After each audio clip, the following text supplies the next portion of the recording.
Hello friends, आज हम अपना चौथा और बहुत ही इंपॉर्टेंट लेसन पढ़ने जा रहे हैं। इससे पहले दोस्तों हमने पढ़ा था प्रेजेंट टेंस। प्रेजेंट टेंस बताता है वो काम जो सब्जेक्ट करता है। दोस्तों आज हम पढ़ने जा रहे हैं पास्ट टेंस, जिसका जो बताता है वो काम जो सब्जेक्ट ने किया। दोस्तों अगर मैं कहता हूं आई डू, इसका मतलब होता है मैं करता हूं। ओके, अगर मैं कहूंगा मैं आई डिड, मतलब होता है मैंने किया। अगर मैं कहता हूं दोस्तों आई सी, मैं देखता हूं।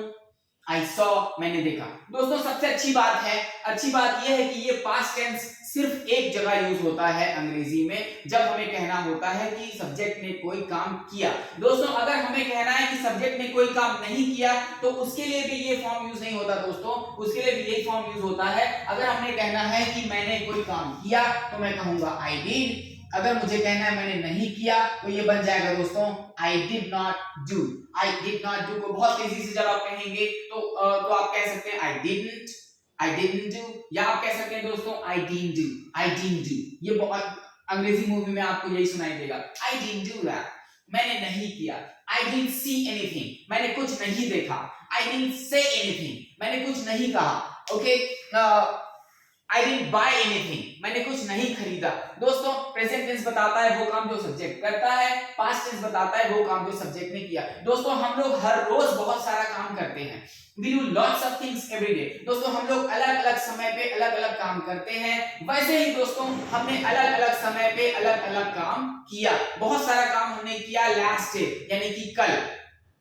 दोस्तों बहुत सारा काम हमने किया पिछले बर्थडे में, अपने लास्ट बर्थडे में। बहुत सारा काम हमने किया दोस्तों इन लास्ट दिवाली, इससे पहले दिवाली में। या दोस्तों हम कह सकते हैं कि अभी कुछ दिन पहले दशहरा था, तो हमने बहुत सारा काम किया होगा दशहरा में। ओके दोस्तों, पास्ट टेंस बताता है वो काम जो सब्जेक्ट करता है। पास्ट टेंस इंग्लिश का सबसे आसान चीज है पढ़ने को। दोस्तों पास्ट टेंस बताता है वो काम जो सब्जेक्ट ने किया, और इसमें कुछ भी चेंज नहीं होता। आई के साथ भी सेम चीज, जितने भी सब्जेक्ट होंगे सबके साथ सेम होगा। जैसे दोस्तों प्रेजेंट टेंस में हमने पढ़ा था आई को छोड़ के अगर कोई सिंगल चीज होगा तो प्रेजेंट टेंस के लास्ट में एस की आवाज आएगी। ओके, एस की आवाज आएगी। जैसे मैं कहूं मैं खाता हूं, आई ईट, तो अगर मैं कहूंगा राम, राम चूंकि एक है तो राम ईट्स, है ना।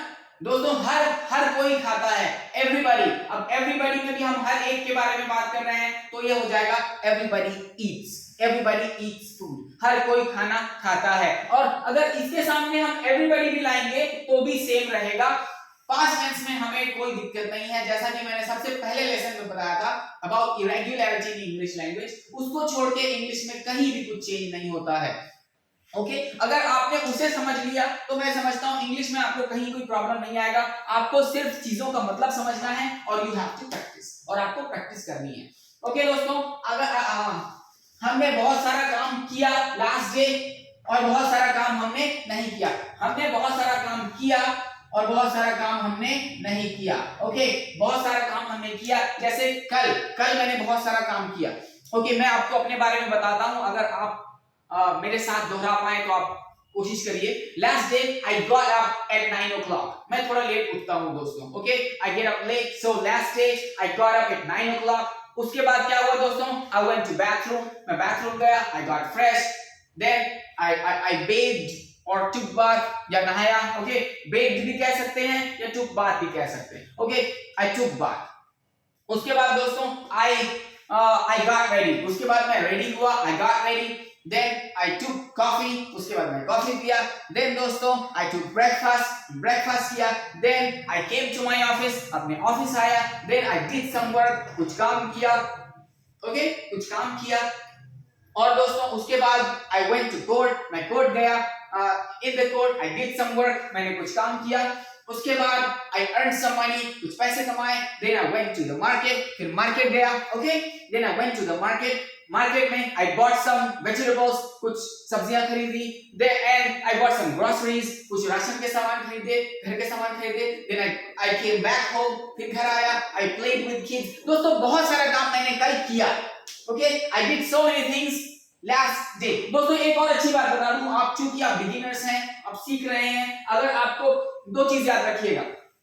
अगर पास्ट पास्ट टेंस में कुछ पास्ट टेंस ऐसे होते हैं जिन्हें आपको याद करना होगा। मगर दोस्तों अगर आपको पास्ट टेंस नहीं मालूम, जैसे सी का पास्ट टेंस आपको नहीं मालूम, okay, what is the past tense of C? If you don't know that, then you have two options.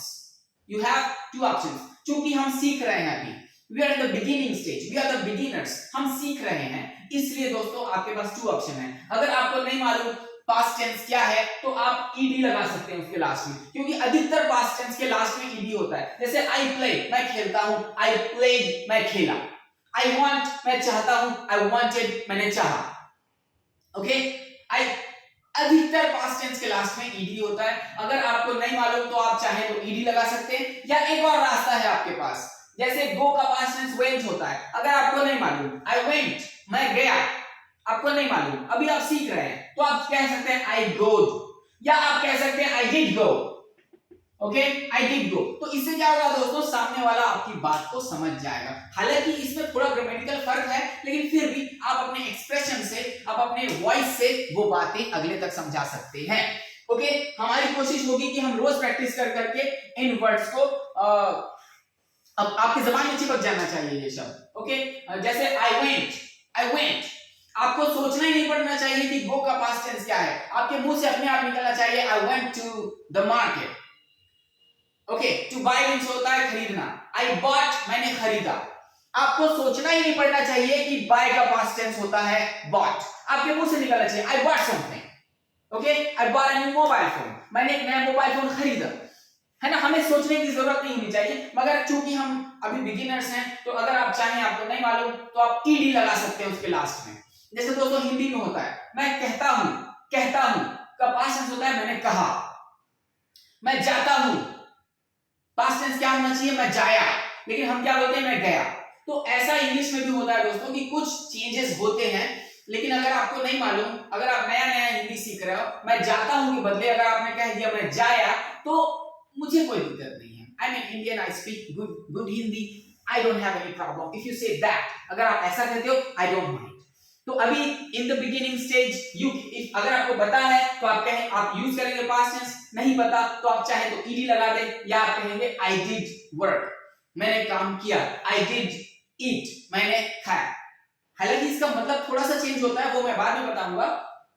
लेकिन दोस्तों अभी बेहतर होगा कि आप याद करें पास्ट टेंस को, और कैसे याद करेंगे, प्रैक्टिस से। और उसको कैसे प्रैक्टिस करना मैं आपको बताता हूं।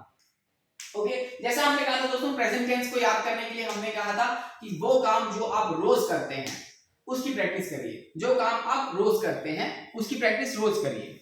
ओके, उसके बाद दोस्तों अगर आप रात सोने से पहले याद करेंगे आपने दिन भर में क्या क्या किया, तो एक समय आएगा कि ये सब आपको याद हो जाएगा, और आपके डेली रूटीन के वर्ड्स अपने आप आपके मुंह से निकलने लगेंगे। एक बहुत अच्छी बात बता रहा हूं दोस्तों, मैं जो अपने सारे स्टूडेंट्स को बताता हूं, आपको बनाना है दोस्तों एवरीडे चार्ट।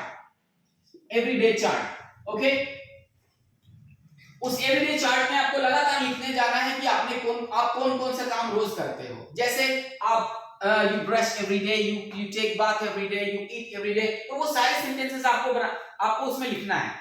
और दोस्तों हो सकता है कि पहले दिन आप उसमें 25 सेंटेंस लिखेंगे, लेकिन हो सकता है कि कुछ दिन बाद आपको एक नया वर्ड पता चलेगा, तो आप उसको नीचे जोड़ देना है।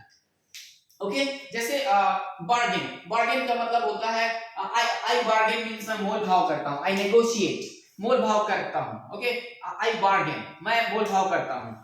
ठीक है, हो सकता है पहले दिन आपने ये चीज ना लिखी हो अपने एवरीडे चार्ट में, लेकिन आपको पता चला यार मोल भाव तो मैं रोज करता हूं, तो आपको उसके नीचे लिख देना है और रोज उसको पढ़ना है। Okay, I get up at 9 o'clock, I brush my teeth, then I go to bathroom, I take bath, then I take tea, whatever, उसको लगातार लिखना है। इससे होगा दोस्तों ये कि जो डेली रूटीन के आपके सेंटेंसेस हैं आपके मुंह से अपने आप निकलने लगेंगे। और इस चीज को मैंने समझा दोस्तों, इंग्लिश का एक वर्ड है I love you. I love you एक ऐसा शब्द है, ऐसा सेंटेंस है जिसको अंगूठा छाप आदमी भी समझता है। उसकी वजह यह है कि ये आई लव यू शब्द जो है बहुत बार लोगों ने बोला है और सुना है। जो बोल रहा होता है उसको पता ही नहीं होता वो क्या बोल रहा होता है, आई लव यू। तो वैसे ही दोस्तों हमको डेली रूटीन के सेंटेंसेस भी हमारे मुंह से आई लव यू की तरह निकलने चाहिए। आई ब्रश और आई लव यू अपने आप हिंदी में निकलना चाहिए। ओके, ये हिंदी बनाना मैं चाहता हूं कि इंग्लिश हमारी अपनी भाषा की जैसी बन जाए। ओके, एवरीडे चार्ट के बारे में मैं सबको कहता हूं कि आप बनाइए वो काम जो आप रोज करते हैं, तो एक दिन ऐसा आएगा कि आपके डेली रूटीन के वर्ड्स आपके मुंह से अपने आप निकलने लगेंगे। दोस्तों मैं ये काम सबको कहता हूं मगर करता कोई नहीं है, देखते हैं आप करते हैं कि नहीं। वैसे ही दोस्तों आपको रोज रात में याद करना है कि आपने कौन कौन सा काम किया और कौन कौन सा काम आपने नहीं किया। Okay, how many things you did, how many things you didn't do, how many things you didn't do. जैसे आज मैंने बहुत सारे काम नहीं किए क्योंकि आज छुट्टी है, तो I didn't go to court, I didn't go to court, मैं कोर्ट नहीं गया। Okay, how many things you did and how many things you did not do, आपने नहीं किया। जैसे आज मैंने कुछ नहीं खरीदा, I didn't buy anything, I didn't buy anything. मैंने कुछ बनाया भी नहीं, मैंने कुछ खाना बनाया भी नहीं, I didn't cook anything. Okay, I didn't cook. क्या क्या काम आपने किया, क्या क्या काम आपने नहीं किया। Okay, very nice. इसके बाद के जो लेसन्स होंगे दोस्तों उसमें हम सवाल जवाब सीखेंगे, वहां से हम कम्युनिकेशन स्किल को शुरू करेंगे। अभी हम लोग बेसिक पढ़ रहे हैं, we are learning the basics of English language. और मैं कहता हूं कि अगर आप इसे समझ जाए, और एक चीज आपको और करना है दोस्तों, फॉर्म्स ऑफ द वर्ड का chart, forms of the word का चार्ट आपको चाहिए तो आप कहीं से इंटरनेट से निकाल लें, या तो फिर मैं कोशिश करूंगा कि मैं शेयर करूं वीडियो के साथ। ओके, बहुत बहुत ही अच्छा मैंने वर्ब्स के फॉर्म्स के चार्ट बनाए हैं जिसमें हम बहुत आसानी से वर्ब्स को सीख सकते हैं। देखते हैं, let's see what we can do. Thank you for today, have a nice day.